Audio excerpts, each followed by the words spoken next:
هو ايه مؤتمر كوب 27 ده؟ وايه اهميته وليه مصر هتستضيفه؟ انا مصطفى الغريب ودي فيديوهات السؤال الصح.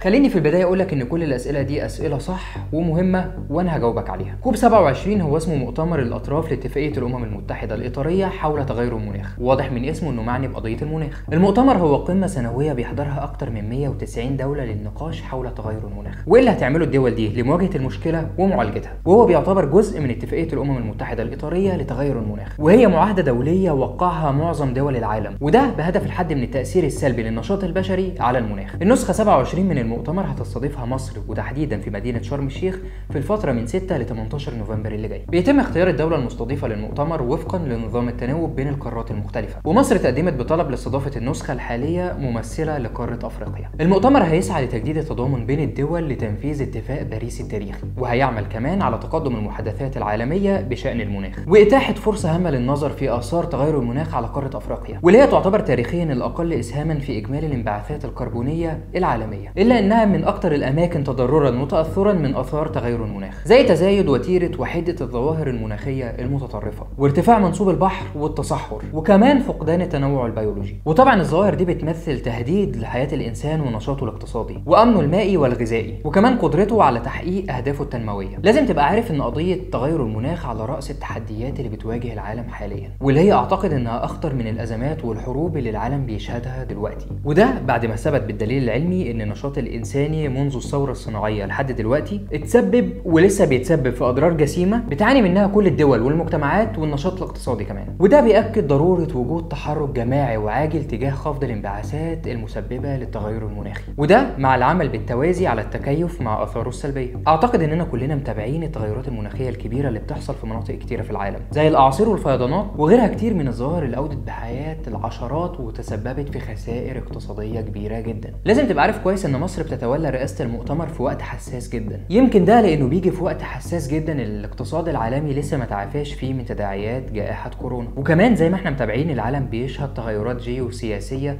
بتأثر على الاقتصاد العالمي بشكل كبير جدا. كل ده بيأكد ضرورة تكاتف الجهود لإنجاح المؤتمر وإحرازه التقدم المنشود عن طريق خفض الانبعاثات ووقف الارتفاع في درجات الحرارة المسبب للاحتباس الحراري والمؤدي بدوره للآثار السلبية دي. مؤتمر شرم الشيخ بينعقد بعد ما نجح المجتمع الدولي خلال قمة جلاسكو 2021 في إتمام الاتفاق على تنفيذ تفاصيل اتفاق باريس وحشد الإرادة السياسية تجاه الحفاظ على معدل زيادة درجات الحرارة عند 1.5 درجة مئوية. لكن يظل من المهم على كل الدول الأطراف إنها تشتغل بجدية أكتر للتوصل لتوافقات حول مسألة تمويل المناخ وكمان التكيف مع آثاره السلبية. فالدول المتقدمة لسه ما أوفتش بالتزاماتها بتوفير 100 مليار دولار سنويا لتمويل جهود الحد من آثار التغيرات المناخية والتكيف معها في الدول النامية، مع العلم إن الرقم ده قليل جدا للاحتياجات الفعلية للدول النامية لتنفيذ إسهاماتها في جهود التعامل مع تغير المناخ. وبعد العرض ده نقدر نقول ان السؤال الصح: هل هيقدر المشاركين في المؤتمر انهم يوصلوا لقرارات واضحة وملزمة لمواجهة الأزمة دي؟